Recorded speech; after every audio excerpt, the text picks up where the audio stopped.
Bonjour ou bonsoir et bienvenue sur l'Enchantresse holistique au service de la connaissance enchantée. J'espère que vous allez bien. Aujourd'hui, je reviens avec une vidéo sur le thème de la guérison.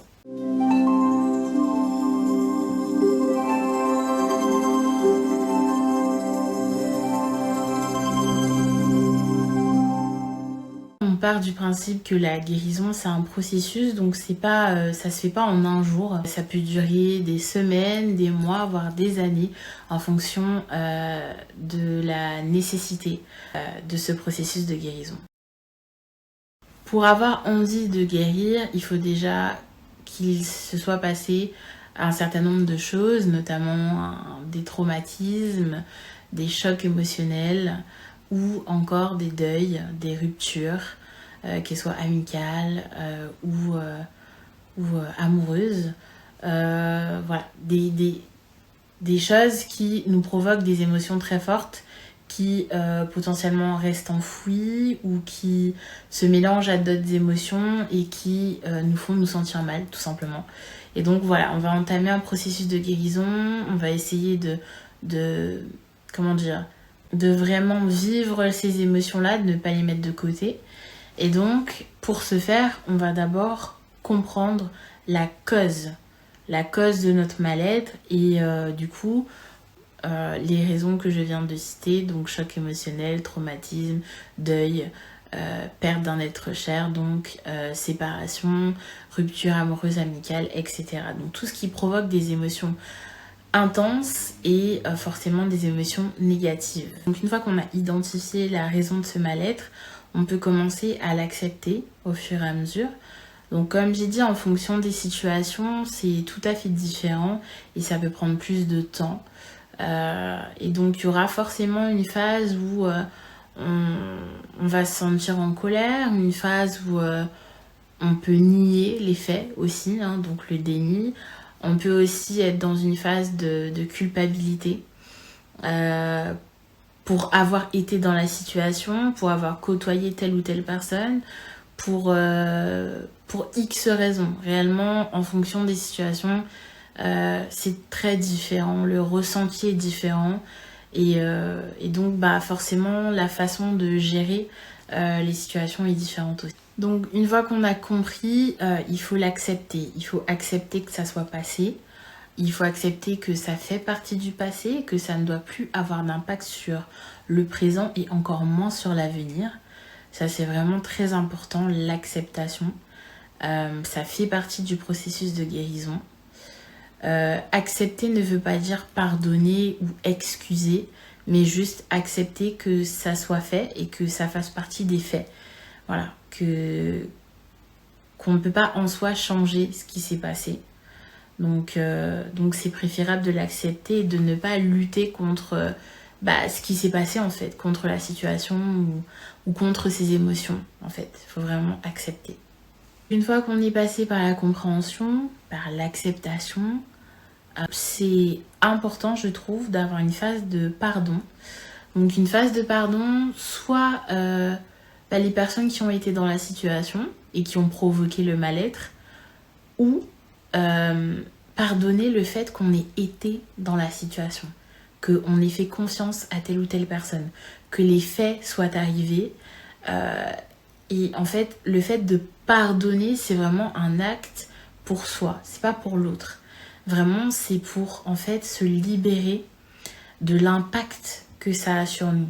Parce qu'une fois qu'on a pardonné, notre cœur est apaisé, notre corps, notre esprit, le système nerveux est beaucoup moins sollicité et il se régule. Voilà, ça s'apaise, ça se calme.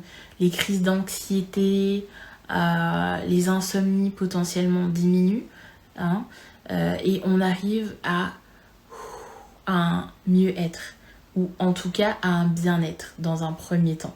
On va pas brûler les étapes.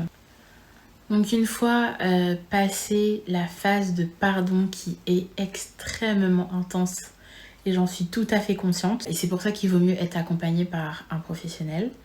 Et donc une fois la phase de pardon passée, il faut avancer. Voilà, il faut mettre en place un plan d'action qui nous permet d'avancer et de sortir des effets de la situation. Bon, on va prendre un exemple concret, une rupture amoureuse, c'est difficile, ok. Les raisons de la rupture font que le processus est plus ou moins long.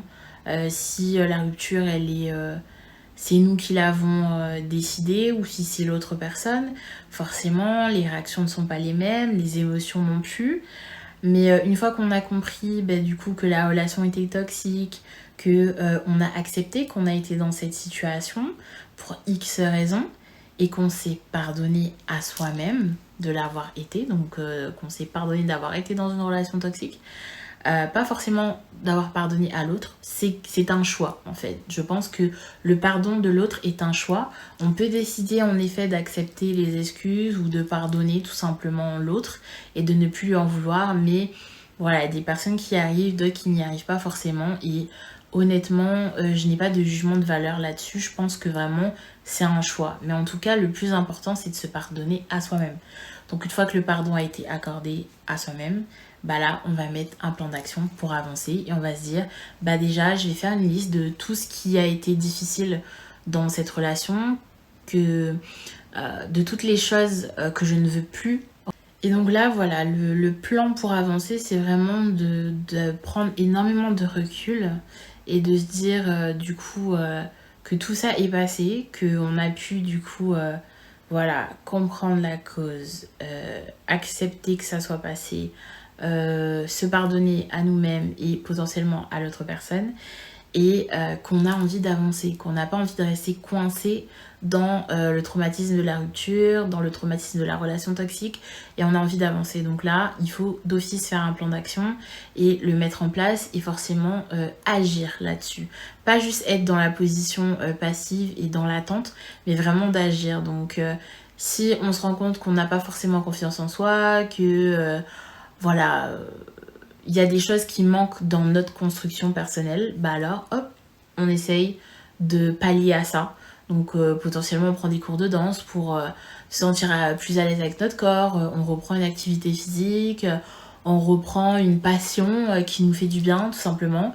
Et voilà, et on avance et on s'éloigne de ce qu'on a traversé en fait. Et aussi c'est encore plus intéressant d'en tirer des leçons et de transformer ça en une force et que ça ne reste pas à l'état de j'ai subi ça et j'ai subi la relation toxique et en fait je peux plus avancer. Non, on peut toujours avancer. Il faut vraiment être bien accompagné, ça j'en suis très consciente.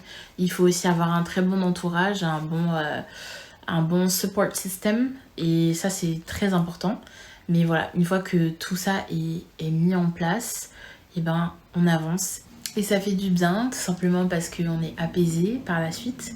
On est guéri. Et je pense que la guérison, il y a des degrés, c'est un peu un spectre. Donc on peut être guéri à 50%.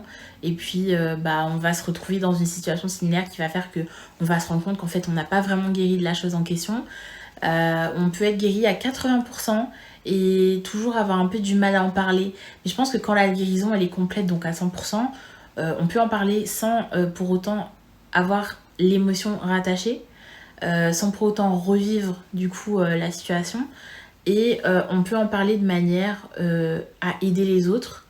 Et on en fait, comme j'ai dit, une force. Bien évidemment, je parle du coup, j'ai pris l'exemple d'une rupture. Je parle pas forcément de tout type de traumatisme parce que là, forcément, les accompagnements sont différents en fonction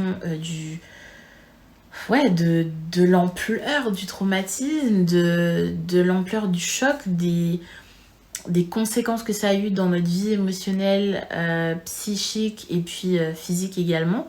Et énergétique, mais voilà, en fait en fonction de tous ces paramètres là la personne qui vous accompagne fait un plan d'action qui est adapté forcément, donc voilà, mais je pense que c'est un peu les étapes principales de tous les processus de guérison en général.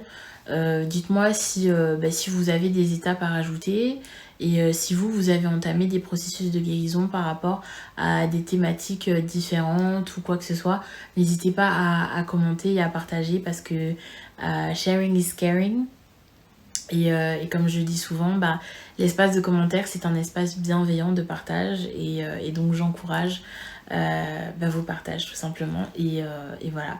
Bon, voilà, aujourd'hui, c'était pas forcément un partage d'expérience de ma part, parce que je suis restée vraiment dans la théorie. Mais c'est un peu la condensation d'une observation que j'ai pu faire par rapport à différents processus de guérison par lesquels je suis passée ou par lesquels d'autres personnes que j'ai pu côtoyer sont passées. Et ouais, je pense que c'est important en fait de guérir vraiment. Et en fait, c'est une question d'honnêteté envers soi-même. Je pense que voilà, quand on sait qu'on n'est pas guéri, ben ça sert à rien d'être dans le déni. Je pense que plus tôt on fait face à ces traumatismes et plus la guérison est rapide. Donc voilà, n'hésitez vraiment pas à vous faire accompagner et n'hésitez pas à en parler autour de vous aussi, c'est important et ça vous permet un petit peu de vous soulager et bien sûr, plus la personne est compétente dans le domaine, mieux c'est. Donc voilà, n'hésitez pas à bien vous renseigner aussi. Et je tiens aussi à préciser que je pense que la guérison doit vraiment être quelque chose que vous voulez profondément. Parce que même si vous faites accompagner, si vous n'êtes pas vraiment intérieurement aligné avec l'envie de guérir, bah vous pouvez vous faire suivre pendant longtemps, ça va rien changer à la situation. Ça doit vraiment être une aide, mais vous devez aussi faire le travail, quoi. Donc c'est vraiment, quand vous faites accompagner, il faut vraiment que ce soit un partenariat, si vous voulez, genre une collaboration, où la personne qui est professionnelle dans le domaine va pouvoir vous donner des clés pour avancer plus vite et pour avancer de manière cadrée. Mais vous aussi, forcément, vous devez faire des efforts au quotidien pour que ça avance. Donc voilà, je voulais juste préciser ça parce que je trouvais que c'était important. Voilà, donc j'espère que la vidéo vous aura un petit peu aidé dans votre processus de guérison si vous êtes en train de passer par là. Je vous envoie vraiment de bonnes ondes et beaucoup de soutien et vous n'êtes pas tout seul et on est ensemble. Je vous fais de très très gros bisous et puis je vous dis à une prochaine vidéo. Ciao!